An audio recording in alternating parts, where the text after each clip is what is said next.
Welcome to this edition of Peak Performers Podcast with your host, Thor Conklin. Thor will be sharing the necessary tools, strategies, and psychology you'll need to become a peak performer in any area of your life or business. Our guest today, Tom Morkes, is the author of The Art of Instigating and creator of the Influencer Marketing Method. He's an expert in affiliate marketing. Do you use affiliate marketing in your business? Do you know what it is? Do you know how to best utilize it to grow your business? Stay tuned as Tom's going to share some very insightful practices and ideas that you can use to grow your business. Tom, thank you very much for joining us today. I am looking forward to this. This starts a whole new series in the Peak Performers Podcast. We are going with video, so you get to see everyone. As a matter of fact, before we started this interview, I looked up into the screen. I was like, oh my goodness, my hair was just kind of like all crazy and everything. I was like, I've got to get the hair under control here. So thanks for joining us today. You know, marketing in 2018 is such an important aspect of every single business. I'm getting ready tonight to take from a board member of mine, Digital Marketing 101. And we were talking a little bit before we started to record here that, you know, I know what's going to happen. I'm going to get into the boardroom and he's going to say, okay, pull up your Google Analytics and click on something. I'm just going to raise my hand and go, teacher, I don't understand. Can you just come over here and do it for me? You know, as we were saying, I'm just a couple years outside my 30s. So this is something I really want done for me. I don't want to become an expert in this area, but business owners out there that are listening, it's so important that we get a grasp of what has to get done, and it changes so quickly. Man, be our expert. Fill us in.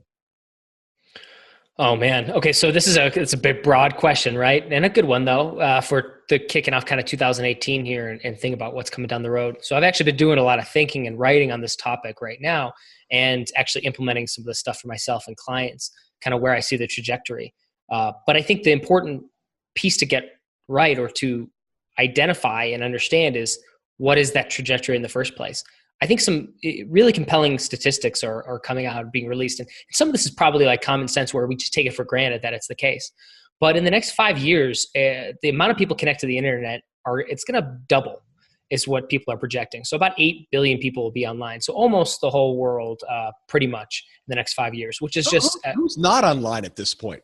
Right. Well, that's what it seems like. But you realize like the majority of the internet, like the majority of the world is not still. It's kind of crazy. Well, Beth, a little under 50%, I think. Wow. But that's interesting. A stat right there. The second interesting stat is the volume of sales. The volume of sales that individuals are purchasing online. So, or the volume of individual purchases online. So right now, e-commerce accounts for maybe like 10% of all sales, which means that 9 out of 10 products that people purchase are purchased offline right now. But the trend is going up, and it's I won't say it's exponential, but it's pretty close. It's consistent growth. And so what you're looking at in the next 5 years is that I'm pretty sure we're probably going to hit about a point where it's going to be 30 to 50% in the next 5 years of sales are made online.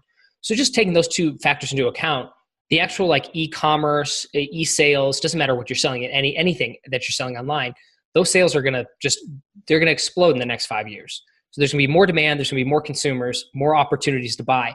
And then that ties into like the long tail. I don't know if you're familiar with like the book, The Long Tail, and this idea, I think that was kind of conceptualized by the editor of Wired magazine. And he talks about this idea of those products that are not the mainstream bestsellers, but the back end titles that people still go and purchase. And you look at that and you say, well, yeah, Netflix is an example of that. It has maybe some bestsellers and stuff like that, but it's also got a back catalog of like every documentary ever made. And that's where it makes a lot of its profit. Amazon is another long tail retailer. Now, it doesn't mean you actually need to be Amazon or Netflix and sell all these different things in all these different niches and industries and stuff like that. What I see is the actual value for any kind of business is to capitalize on the fact that they might be a niche or in an industry where they're kind of, they're not the market leader, but they can still take advantage of the rising tide. And that's significant because the more people that come online, the more demand, the more choice, the longer that long tail gets. And therefore, the more sales, the larger volume of sales will actually occur in the long tail versus the mainstream. We're already seeing it now.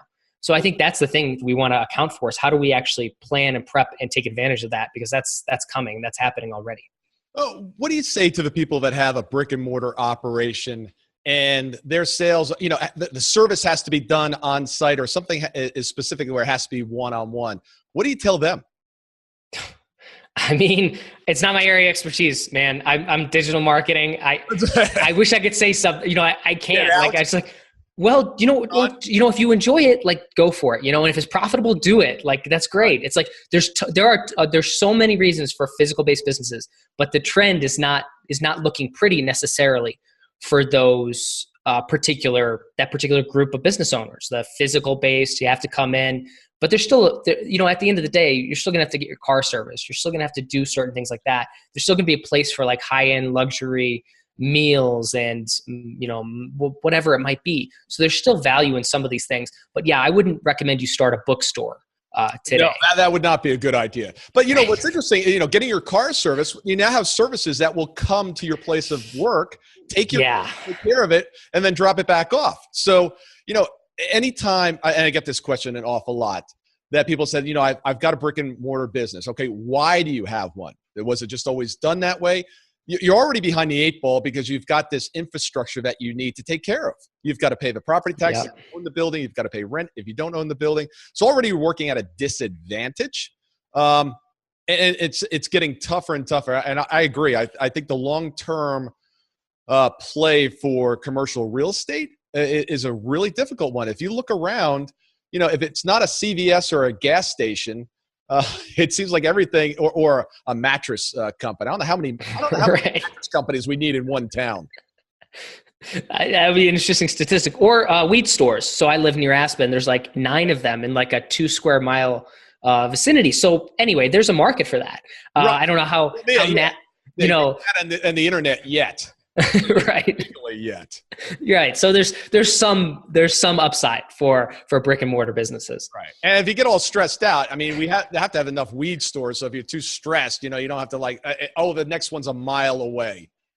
Yep. Just there you go. Good to go. That's right. That's one thing I do not recommend for my business owners. Do not do that stuff, okay. I need you to be cognizant of what's going on. So leave that to the people that don't have businesses. That's right. All right. So, marketing, affiliate marketing. I know this is really an area that's changing quite a bit. Tell us, what trends are you seeing? Where is it going? Okay, so I think the trends, 1 or 2 of the trends that I see happening already is, well, I guess let me explain. So presumably everybody understands what affiliate marketing is. It's a compensation. Okay, so it's a compensation structure fundamentally. It's a kind of a misnomer when people say affiliate marketing, because it's actually like many types of marketing. But on the back end, what it is we're paying for performance. We're paying that somebody generates a new lead or generates a new sale. We're giving them a cut of the profit or whatever we're paying for that lead or paying for that click. So based on their performance, however many clicks they drive or opt-ins or sales, right? So that's what it is. That's affiliate in a nutshell. That's what affiliate marketing is. Then the marketing piece is where, well, there's a lot of different plays there. It could be like affiliate social media marketing, affiliate content marketing, affiliate, all sorts of different things. And so combining those 2 characteristics, you see things like, of course, you have Amazon and they have their affiliate program, and there's probably hundreds of thousands of affiliates for Amazon's affiliate program because it's easy. People are on there, people buy, and that's great. But what's interesting is you look at any affiliate program and you're going to find that something like 90 to 95% of affiliates who are registered for an affiliate program produce absolutely nothing for your program. So they'll sign up, become an affiliate, and then they won't actually promote or do anything. And so it creates like a lot of waste and potential overhead if you're trying to manage that whole thing. So the thing when I work with clients, what we like to do is take almost like a direct sales approach to affiliate marketing and say, who are actually the people we want to be promoting our product? So we look at influencers, we look at bloggers, podcasters, content creators, software companies, anybody who has some sort of platform, has some sort of influence, can influence the decisions of people who follow them with their suggestions, with their insights. Those are the people we look at. We look at the marketing verticals they're in. We say, hey, is this an appropriate fit? So say, you have a product in, I don't know, maybe it's like a leadership training product or something like that. Well, the immediate low-hanging fruit is, okay, maybe any bloggers or podcasters that are already teaching on leadership. Maybe, I mean, there could be competitors too, but that might be where most people's minds go. But then you have to start to branch out and think, well, where else can we find these influencers? Well, what about in military-related blogs or podcasts? What about management, C-level executives? What about dating? What about relationships? All those things, you're getting a little further and further away from the core. And so it's kind of a stretch as you go further away. But those are marketing verticals that actually might be appropriate for your product or service. So that's where I like to approach it from and say, well, what is the product or service we're trying to get out there? Who does it serve? What are the marketing verticals where this would actually be an appropriate fit? And then literally just like start identifying the key people we actually want to be promoting this product or service in the future, and then apply like a sales approach to it. So it takes some time to develop those relationships. You have to invest some time and energy. You're going to get some no's. It's not like paid traffic where you put $100 in and you'll get like an immediate return on investment if you're crushing it, although most people don't. Instead, this has it's got a long burn, but but done right, it's way more powerful, because then you not only get the benefit of these people who are now promoting your product, but if you do it right, they're probably not going to promote your competitor's product. So that's the value of actually getting these specific types of partners on board. And then there's all these other benefits. So now they're less likely to promote a competitor. They're also promoting you. That's expanding your reach and your exposure and getting you new leads and sales. But then they can usually bring in other influencers as well. And I like to employ that kind of strategy where it's like, hey, do you know anybody else? Do you have any friends that actually write and teach on this topic or would be interesting in sharing something like this? So all of a sudden you just can expand out the network almost exponentially as you go. Like, yeah, you'll eventually hit like a top, but at that point, then it's like, okay, we go back to our affiliates and we run campaigns with them. And we do like live things and things. It's not just like, hey, promote this one thing over and over again, but we'll do events. And so I call them event-based marketing campaigns. They're like time-bound, live type events, virtual, almost all the time, like 99.9% of the time. And we'll get all our partners on board to promote these things. And we give them good incentives beyond just, here's the commission you'll get. Usually it's things like, hey, you'll be featured on our platform. We'll get you exposure. Because there's a lot of reasons that affiliates or just people in general or influencers will promote or share something beyond just the cut that they get for sharing a product or service. A lot of it's, hey, this is actually right for my audience. They feel good about that. And so that's what we actually focus on that more than the commission piece even, because that's actually, in many cases, that's like a secondary importance to most promotional partners. Well, doing what we're doing right here, I'm not paying you, you're not paying me.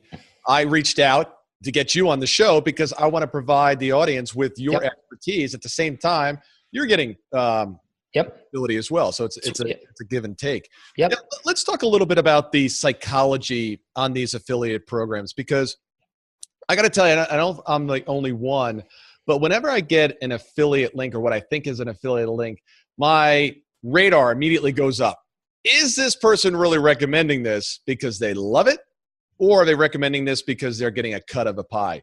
In our list that we send out that says, hey, we want you on our podcast. If you don't have a great microphone and headset, there's one here on Amazon that you can buy for $19. And our team was like, hey, do you want to do an affiliate link to that? I'm like, no, I'm not trying to figure out how to make, 6 cents on a $20 item. There's a sensitivity there. How do you address this with the people that are looking to do the affiliates, and what do you tell them? Depends on the affiliate, right? So that's how a lot of the we'll say platforms and influencers and thought leaders that we work with are like you and have that same mentality. And it's essentially it begins with suspicion of affiliate offers, which is an okay place to be. Like, there's nothing wrong with that. Arguably, that's exactly the right mindset you should have. You should probably be suspicious of this stuff because there's just so many people who are taking advantage and doing stuff that's, we'll say, nefarious or less than altruistic in the affiliate space. And it gets a bad rap because of it. So again, when you're taking a sales approach to this, you're actually targeting specific people who you want to be sharing your product or service. And so it starts with relationship building. It just sounds like this like kind of fluffy kind of term. Very focused in who you go after versus getting anybody to promote. I think that makes a lot of sense. I had a gentleman on the show couple of weeks ago. Do you remember the Thai guy? No, the not Thai guy. Do you remember who that was? What's his name? Rob Kessler. And Rob is the anti-tie guy. He never wears a tie. And he invented this thing that went into your collar to keep your collar staged. You know, if you don't have button-down collars, it keeps the collar down. And the entire business took off because he got with some key influencers that were stylists that just loved it, loved the product, and they shared some revenue. But it wasn't about the revenue for the person that was influencing or promoting this for him. He just really loved the product. And it was successful because I think it had a genuine aspect to it. It wasn't, hey, here's a bunch of money, say something even if it's not true. Yeah, and I think that's the thing. I think the successful programs, like the ones I've worked on, like number one is like, I just not worth my time to work on something where there's not a baked in, like deep rooted value proposition for the product or service. Cause I have too many inquiries to go with somebody who would be like selling, fake news or something like that. Right. It's like, no, okay, you got a genuine like value you offer. This is like a good product, a really good service, or good software, and it works. And we actually have case studies of people who are using it and they're getting great results. Yeah. And if all those things fit and they all work, they're all true, then when I actually reach out to influencers, it's again, the conversation, the way I approach it is rarely, I never approach it with numbers. Until somebody actually inquires about those. And then as I get a sense and feel for different influencers, different affiliates, different promotional partners in different spaces, because I've worked in a number of industries, then I'll in my database, I'll make notes like, okay, this person really cares about numbers, or they're looking for this kind of EPC or something like that. So I'll expand on those things. But the initial approach is I want to connect with them. I want to do something valuable for them. And then I want to get them on a call. And then maybe I want to share their work with my platform before I ever bring up anything about promoting something that I'm trying to sell. Because at that point now, it's like I've given. There's going to be a sense of reciprocation for most human beings. And then the likelihood of them actually paying attention and saying, well, yeah, maybe I will consider it, is much, much higher. Even if they're the kind of person, one, who just doesn't do any affiliate type stuff. And I met a lot of those people. They have great platforms and they're like, like you said, it's like, I don't want to make 6 cents off of this $20 thing, but because I like what you're doing, I'll support it. I'll share the ebook, or I'll share this training, or I'll get you on and we'll share. So there's no commission or there's no payout, but it's like a genuine relationship. That's totally fine. But then you were saying it's also not an either or thing. It's not that it's either you love the product and you're promoting it for free, or you get paid and you're making money off and you're profiteering. But there's a fine line. There's like, we're looking for that intersection, right? Win-win. And so exactly. And so for me, like I think of it, I'm an affiliate for some things as well. There's certain software that I use that I think is really good. I'd say it's probably like some of the best. There might be things that are better out there, but I'm going to stick with sharing this one because I use it, I like it, and they pay me, and they consistently pay me. So it's like, why would I shift loyalty or change that up? Or but I can stand behind it, I think, ethically still. And then I think it comes down to, how do you share these things? I think that when we get into the morality or ethics of affiliate marketing and stuff like that, I think that's where it's important to just have your own rules and abide by them, whatever your rules are. And so like a lot of people say like, this is an affiliate link or something like that, whether it's that or some kind of disclaimer. There are certain laws you want to apply in like any country or whatever, but we'll just assume you're doing that. But then there's a lot of gray area of how you can actually present information. So that's, I think, and that's up to the person who's going to be promoting and sharing it. And when we work with our partners, again, we're working on from a value proposition standpoint, like this is good for your audience. So we don't mind like being very transparent about if there's a percentage that we're giving away to them, and we want to make that known. In fact, we encourage that, and then say, also add in a bonus if somebody buys, because now they see now you're way more invested. It's not just I'm going to make cash off this, but I'm going to give you something for free if you buy as well, that it has real value. So give me some ideas as far as what the affiliate commissions are for a virtual product, a physical product, the different price ranges. What sort of parameters should people be looking for? So good question. There's dramatic ranges, and it comes down to your business and your business model. If you can have a loss leader, for example, then that can dictate what are the percentages you want to give for something. So for example, I've worked on campaigns where we've given 75%, 90%, sometimes 100% of sales on the front end of an offer, but then capture, say, the back end offer. And we either give a very small percentage or just no percentage on the back end offer. So the front end would be, we've got a e-course for $19 and all that $19 goes to, but the idea is that the $19 e-course is really a lead into a $1,000 live event or something like that. Bingo. And if you get 30 out of 30 people to purchase that, or, one of them's going to purchase that $1,000 program. And then, 10, we'll say 1 out of 3 of them are going to purchase your $5,000 to $10,000 training program or concierge service or something like that. So you have to have stuff really dialed in to make those gambles. So I don't say start with that, but that's just giving you an idea that you can do some really creative things where you're actually giving up all the profit on the front end because you have your stuff so dialed in, these things are going to sell in the back end. We've worked on campaigns like that. And what that's really compelling.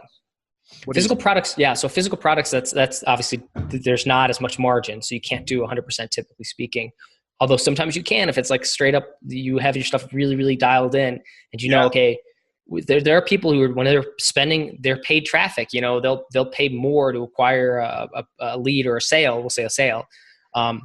Then the product is worth, because they know on the back end they can sell more. Icy Hot is a great example of that. Yep. You do a case study on Icy Yep. Hot. They basically gave away their product, their physical product, the first time. I don't even know if they charged for shipping and handling. And the whole idea, they lost millions. But then these people became addicted to it, and they're like, I want more. Well, guess what? That's how they built their client base. Yep. And this is actually going to software, but kind of physical. So, Uber had a great model. I think they still do it. When I first heard about it, I don't know, it was like half a decade ago or something like that.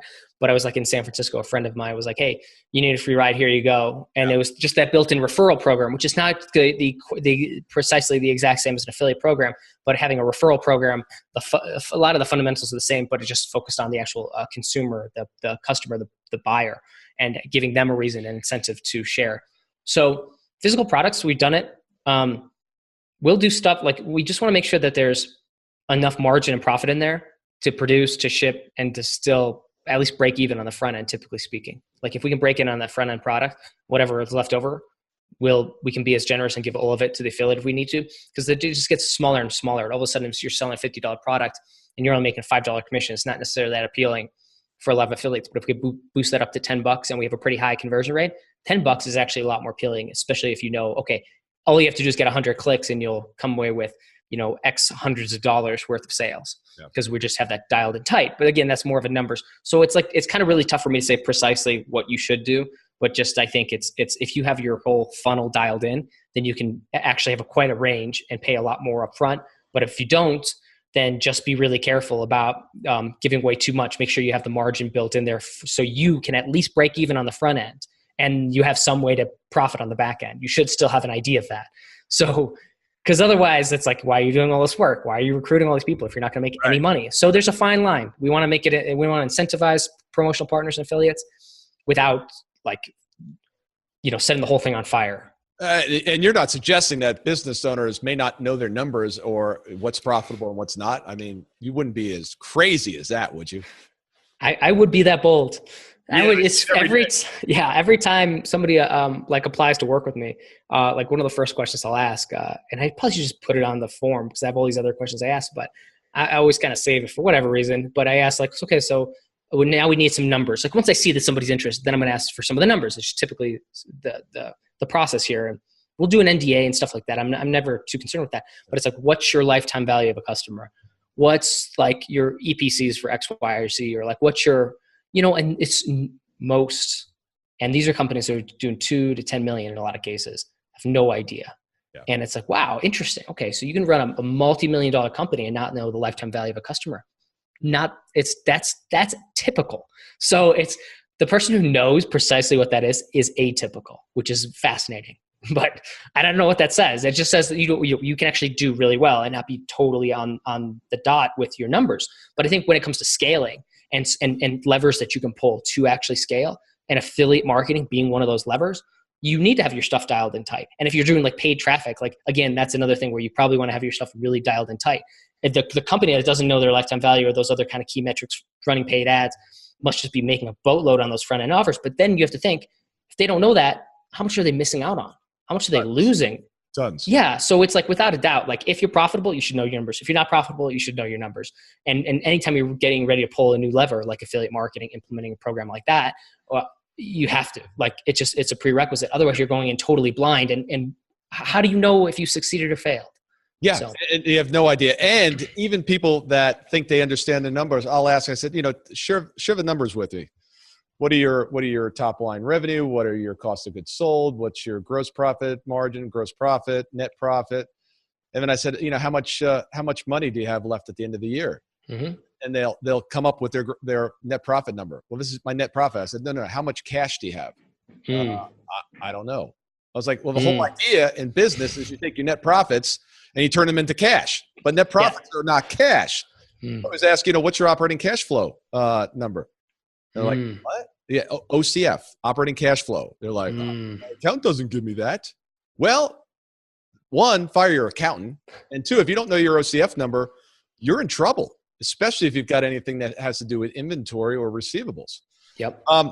Bring us through. We got a few more, man, where does the time go? We got a few more minutes here.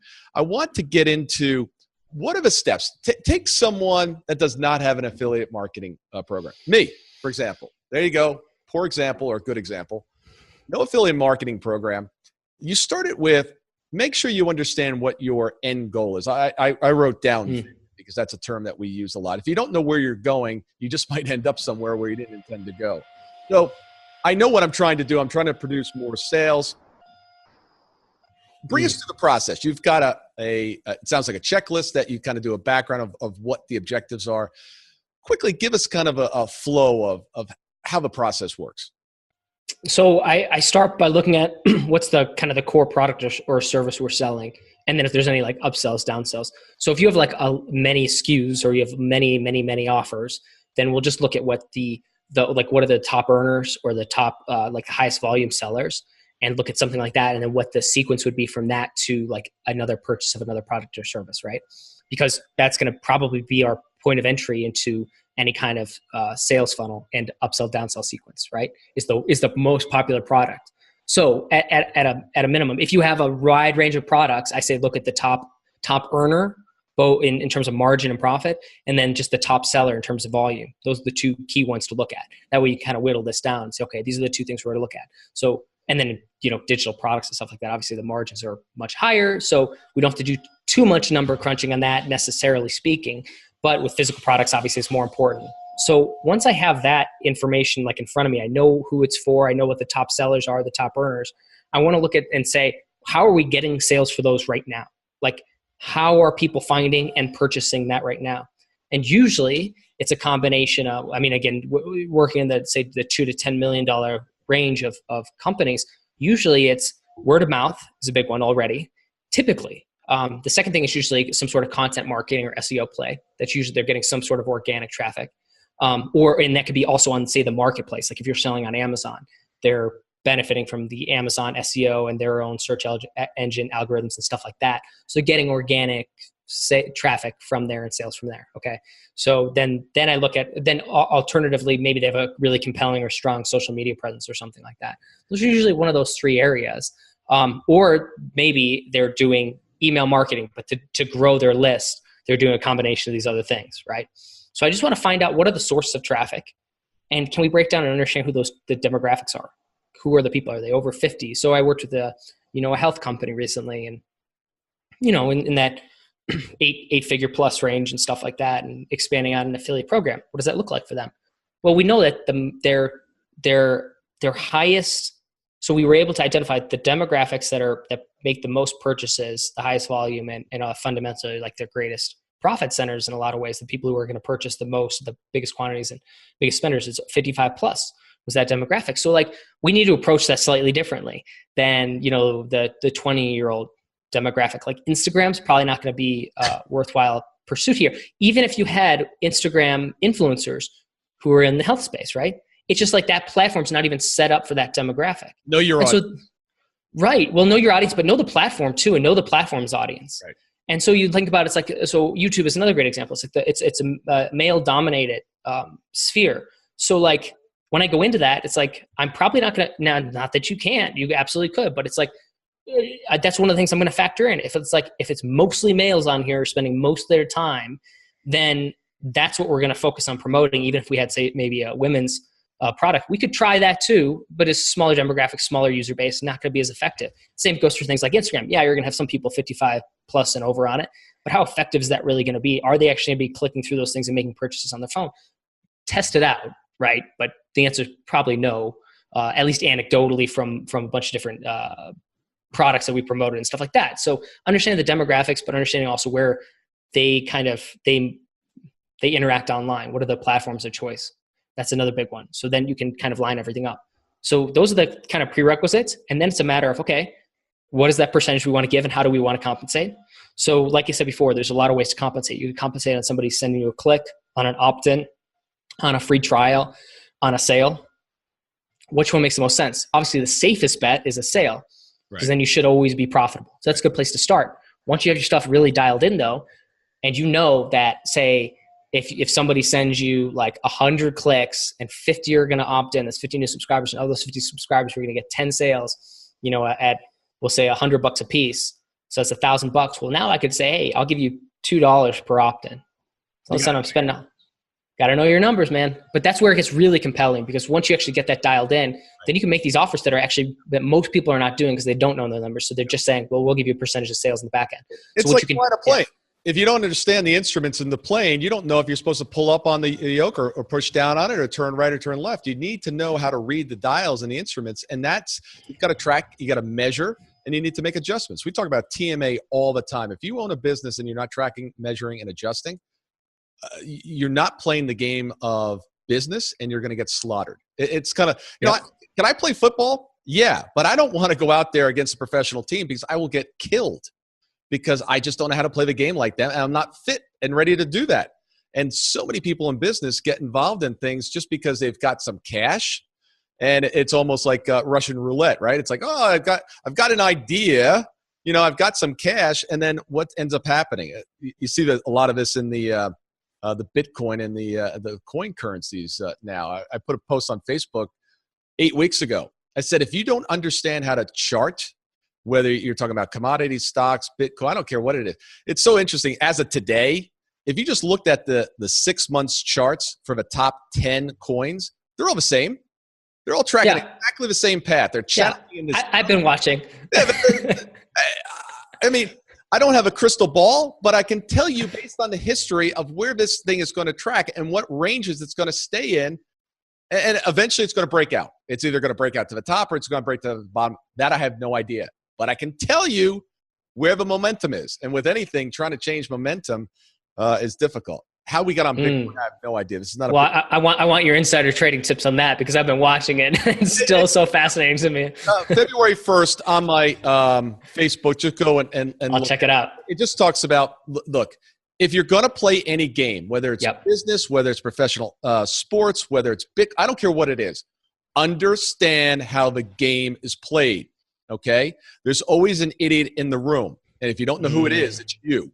You got to know this stuff. And that's why I wanted you to come on today and talk about the affiliate marketing. And for those that are not utilizing, what do they need to avoid? What kind of, I don't want to say scams, but what kind of bad information is out there, and what should business owners avoid when considering this? And then just dovetail into that when you're done with that is, how does your firm operate? I'm assuming you're getting a piece of well, I don't know. How does your firm work? Yeah. Okay. So starting with that first piece, like what to avoid. Again, it's one of those things where we've already beat a dead horse with the numbers, but moving beyond that is, okay, so then as you move into that program, like know that it's, if you take like the direct sales approach kind of thing, the stuff that takes more time and effort putting into the people you want to be promoting you, going after the influencers and thought leaders and platforms that already have the audiences that you want to get in touch with. And those are the people you're prioritizing. They know it's going to be a long burn. It's like it takes a while. Like it might take a few months to get something set up with no guarantee it's going to necessarily be profitable. So you have to be willing, like this takes a certain psychology, I think, to be okay with that, to say, I'm going to put effort into this. I'm going to give quite a bit. I'm going to, absolutely. And with with a chance that there may not be any return, or it'll be negative because there's no return and we spent all this time on it. But you do that. If you do that and you really commit to it, And you're doing this, and it's possible to do this where you're connected to like 10, 20, 30, 50, at least a couple dozen people a month. And you do that over time, 100 plus relationships a year that you've kind of really started to establish and connect with and communicate with and promote it or share their stuff on social or whatever. That's why it's actually really great to have a content play and social media play with this as well. Because that way it's not just compensation. You can write about them on your blog and share their stuff. You can share it on social, and there's just that increases the value, and you can give more that way more easily, and it ties better into your whole platform. So I do like to make sure that companies are doing that as well. But if you do that play, yeah, we know that just statistically speaking, a percentage of them are not going to perform at all. Some will just lose this money. We know that then a large percentage will probably just not perform or kind of break even. But there's going to be a small percentage that do perform. And is that going to be worth it? Well, you don't know it yet, but it could very well be. And then there's the intangibles and the hidden benefit, and the hidden benefit of things like, well, if you have now 100 people who've at least tried to promote you or shared your stuff, they're going to be less likely to promote somebody else in that same space. Just that straight up. So now all of a sudden you have this, like, it's a secondary strategy of like boxing out competitors. Seriously, but it's crazy effective, man. And it works so well in software that anytime I see somebody with a software company who doesn't have an effective affiliate program, I just like slap my head. I'm like, especially if it's like software as a service kind of thing, because it's like it's built perfectly for it.